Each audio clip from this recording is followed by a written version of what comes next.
America. Trump ಹುಚ್ಚಾಟಕ್ಕೆ Europe ತಿರುಗೇಟು. ಕುಸಿದೇ ಬಿಡುತ್ತಾ America ಆರ್ಥಿಕತೆ.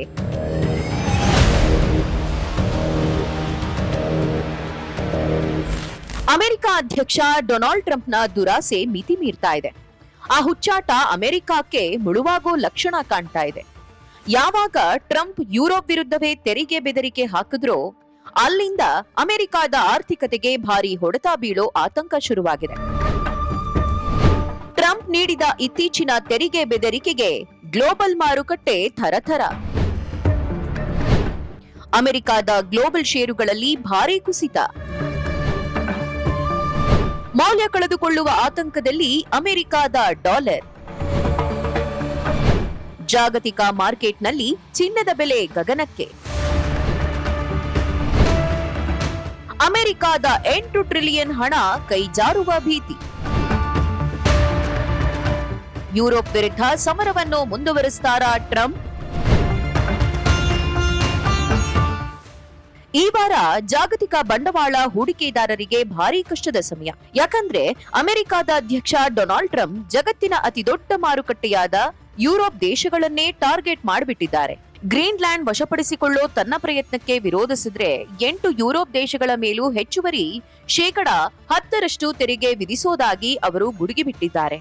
ಇದರಿಂದ ರಾಜಕೀಯವಾಗಿ ಯುರೋಪಿಯನ್ ದೇಶಗಳ ಮುಖ್ಯಸ್ಥರು ಕೆಂಡಾಮಂಡಲವಾಗಿದ್ದಾರೆ.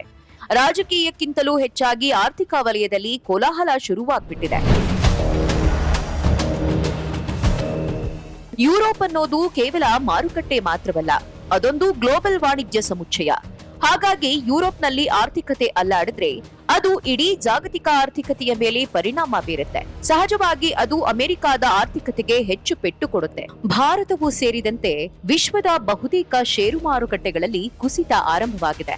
ಹಾಂಗ್ಕಾಂಗ್, ಜಪಾನ್ ಷೇರು ಮಾರುಕಟ್ಟೆಗಳಲ್ಲೂ ಕೂಡ ಇದೇ ಟ್ರೆಂಡ್ ಕಂಡು ಬಂದಿದೆ.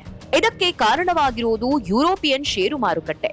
ಯಾವಾಗ ಯುರೋಪಿಯನ್ ಷೇರು ವ್ಯವಹಾರಸ್ಥರು ಪ್ಯಾನಿಕ್ ಆದ್ರೋ ಅಲ್ಲಿನ ಟಾಪ್ ಮಾರುಕಟ್ಟೆಗಳಲ್ಲಿ ಷೇರು ಮೌಲ್ಯಗಳು ಪಾತಾಳಕ್ಕೆ ಕುಸಿಯೋ ಆತಂಕ ಈಗ ಎದುರಾಗಿದೆ. ಜರ್ಮನಿ ಟಾಪ್ 100 ಕಂಪನಿ ಷೇರುಗಳು 1.2% ಕುಸಿತ. ಫ್ರಾನ್ಸ್ ದೇಶದ ಟಾಪ್ 40 ಕಂಪನಿ ಷೇರುಗಳು 1.4% ಕುಸಿತ.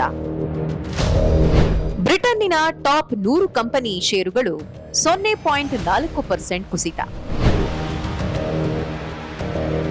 ಇನ್ನು ಅಮೆರಿಕದ ಮಾರುಕಟ್ಟೆಯಲ್ಲಿ ಏನಾಗ್ತಿದೆ? ನಿನ್ನೆ ಅಮೆರಿಕದ ಮಾರುಕಟ್ಟೆಗೆ ರಜೆ ಇತ್ತು. ಮರುದಿನ ಬೆಳಗ್ಗೆ ಓಪನ್ ಆಗ್ತಿದ್ದ ಹಾಗೆ ಮಾರುಕಟ್ಟೆ ಕುಸಿತ ಕಾಣೋದು ಬಹುತೇಕ ಗ್ಯಾರಂಟಿ ಆಗಿದೆ. ಇದರ ಅರ್ಥ ಇಷ್ಟೇ, ಷೇರು ಖರೀದಿದಾರರು ಬಹಳ ಎಚ್ಚರಿಕೆಯನ್ನ ವಹಿಸ್ತಾ ಇದ್ದಾರೆ. ಷೇರುಗಳನ್ನ ಖರೀದಿಸುವ ಬದಲು ಚಿನ್ನವನ್ನು ಖರೀದಿಸುವ ಬಗ್ಗೆ ಒಲವು ತೋರ್ತಾ ಇದ್ದಾರೆ. ಚಿನ್ನದ ಬೆಲೆ ಇನ್ನಷ್ಟು ಏರುವ ಎಲ್ಲಾ ಸಾಧ್ಯತೆಗಳಿವೆ. ಈ ಬೆಳವಣಿಗೆ ಹಿಂದೆ ಅಮೆರಿಕಾಗೆ ಒಂದು ದೊಡ್ಡ ಅಪಾಯ ಎದುರಾಗಿದೆ. ಯಾಕಂದ್ರೆ ಈ ಬಾರಿ ಅಮೆರಿಕ ತನ್ನ ಶತ್ರು ದೇಶದ ವಿರುದ್ಧವಲ್ಲ, ಬದಲಾಗಿ ತನ್ನ ಅತಿ ಮುಖ್ಯ ಮಿತ್ರ ರಾಷ್ಟ್ರಗಳ ವಿರುದ್ಧವೇ ತೊಡೆ ತಟ್ಟಿಬಿಟ್ಟಿದೆ.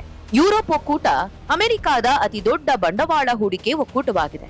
ವಾಸ್ತವವಾಗಿ ಒಟ್ಟಾರೆ ಯುರೋಪ್ ಅಮೆರಿಕದಲ್ಲಿ ಹೂಡಿರುವ ಬಂಡವಾಳ ಎಷ್ಟು ಗೊತ್ತಾ? ಬರೋಬ್ಬರಿ $8 ಟ್ರಿಲಿಯನ್. ಅಂದರೆ ಸುಮಾರು 72 ಕೋಟಿ. ಇನ್ನೂ ಬಿಡಿಸಿ ಹೇಳ್ಬೇಕಂದ್ರೆ 72,000 ಲಕ್ಷ ಕೋಟಿ. ನಮಗಿದು ಊಹೆಗೂ ನಿಲುಕದ್ದು. ಇಷ್ಟೊಂದು ಬಂಡವಾಳ ಅಮೆರಿಕಾಗೆ ಯುರೋಪಿನಿಂದ ಹರಿದು ಬಂದಿರೋದು ಮುಖ್ಯವಾಗಿ ಷೇರು, ಬಾಂಡು ಮತ್ತು ಇತರ ಡಾಲರ್ ಮೂಲದ ಆರ್ಥಿಕ ಯೋಜನೆಗಳ ಮುಖಾಂತರ. ಅಮೆರಿಕದ ಈ ಸ್ಟಾಕ್ಗಳನ್ನು ಯುರೋಪ್ ಮಾರಾಟ ಮಾಡಲು ಶುರು ಮಾಡಿದ್ರೆ ಏನಾಗುತ್ತೆ? ತಕ್ಷಣವೇ ಇದರ ಇಂಪ್ಯಾಕ್ಟ್ ಗೊತ್ತಾಗ್ಬಿಡುತ್ತೆ. ಅಮೆರಿಕದ ಡಾಲರ್ ತನ್ನ ಮೌಲ್ಯವನ್ನ ಕಳೆದುಕೊಳ್ಳುತ್ತೆ. ಅಮೆರಿಕದಲ್ಲಿ ಬಡ್ಡಿ ದರ ಭಾರಿ ಏರಿಕೆ ಕಾಣುತ್ತೆ. ಹಾಗಾಗಿ ಹಣದುಬ್ಬರ ದಿಢೀರ್ ಏರಿಕೆಯಾಗೋ ಸಾಧ್ಯತೆ ಇದೆ. ಅಮೆರಿಕನ್ನರಿಗೆ ಬೆಲೆ ಏರಿಕೆಯ ಬಿಸಿ ದೊಡ್ಡ ಮಟ್ಟದಲ್ಲೇ ತಾಕಲಿದೆ. ಇದರಿಂದ ಷೇರು ಮಾರುಕಟ್ಟೆ ಬಂಡವಾಳ ಹೂಡಿಕೆದಾರರು ಇನ್ನಷ್ಟು ಪ್ಯಾನಿಕ್ ಆಗ್ತಾರೆ. ನಷ್ಟವನ್ನು ಕಡಿಮೆ ಮಾಡಿಕೊಳ್ಳಲು ಆತುರಾತುರವಾಗಿ ಷೇರು ಮಾರುಕಟ್ಟೆಗೆ ಮುಗಿಬೀಳ್ತಾರೆ. ಆರ್ಥಿಕ ತಜ್ಞರು ಇದನ್ನು ಏನಂತ ಕರೀತಾ ಇದ್ದಾರೆ ಗೊತ್ತಾ? Cell America. ಹೌದು, ಇದು ಸೆಲ್ ಅಮೆರಿಕ ಆಪ್ಷನ್. ಒಂದರ್ಥದಲ್ಲಿ ಅಮೆರಿಕವನ್ನೇ ಮಾರುವ ಮಾನಸಿಕತೆ. ಯುರೋಪಿನ ಪ್ರಮುಖ ಪೆನ್ಷನ್ ಫಂಡ್ ಕಂಪನಿ ಈಗಾಗಲೇ ಅಮೆರಿಕದಲ್ಲಿ ತನ್ನ ಷೇರುಗಳನ್ನ ಮಾರಿ ತನ್ನ ಹಣವನ್ನು ವಾಪಸ್ ಯುರೋಪಿಗೆ ತರಿಸಿಕೊಂಡು ಬಿಟ್ಟಿದೆ. ಇದು ಆರಂಭ ಅಷ್ಟೇ. ಇದೇ ಟ್ರೆಂಡ್ ಮುಂದುವರೆದ್ರೆ ಅಮೆರಿಕಾಗೆ ಭಾರಿ ನಷ್ಟ ಕಟ್ಟಿಟ್ಟ ಬುತ್ತಿ. ದಶಕಗಳ ಕಾಲ ಯುರೋಪ್ ದೇಶಗಳು ಅಮೆರಿಕವನ್ನ ಅತ್ಯಂತ ಸುರಕ್ಷಿತ ಹೂಡಿಕೆ ದೇಶ ಅಂತ ಭಾವಿಸಿದ್ವು. ಆದ್ರೆ ಈಗ ಕಾಲ ಬದಲಾಗಿದೆ. ಡೊನಾಲ್ಡ್ ಟ್ರಂಪ್ ಹುಚ್ಚಾಟಕ್ಕೆ ಯುರೋಪ್ ದೇಶಗಳಷ್ಟೇ ಅಲ್ಲ, ಅಲ್ಲಿನ ಹೂಡಿಕೆ ಕಂಪನಿಗಳು ಕೂಡ ಬೇಸುತ್ತಿವೆ. ಸಾಕಪ್ಪ ಟ್ರಂಪ್ ಸಹವಾಸ ಅನ್ನುವಷ್ಟರ ಮಟ್ಟಿಗೆ ಚಿಂತಿಸ್ತಾ ಇವೆ. ಒಂದ್ ವೇಳೆ ಈ ಟ್ರೆಂಡ್ ವಿಶ್ವದ ಇತರ ಮಾರುಕಟ್ಟೆಗಳಲ್ಲೂ ಕಂಡು ಬಂದ್ರೆ ಅಮೆರಿಕಾಗೆ ಸಂಕಷ್ಟ ಕಟ್ಟಿಟ್ಟ ಬುತ್ತಿ. ಈ ಪರಿಸ್ಥಿತಿಯನ್ನ ಡೊನಾಲ್ಡ್ ಟ್ರಂಪ್ ಹೇಗೆ ನಿಭಾಯಿಸ್ತಾರೆ ಅನ್ನೋದು ಕುತೂಹಲದ ಪ್ರಶ್ನೆಯಾಗಿದೆ.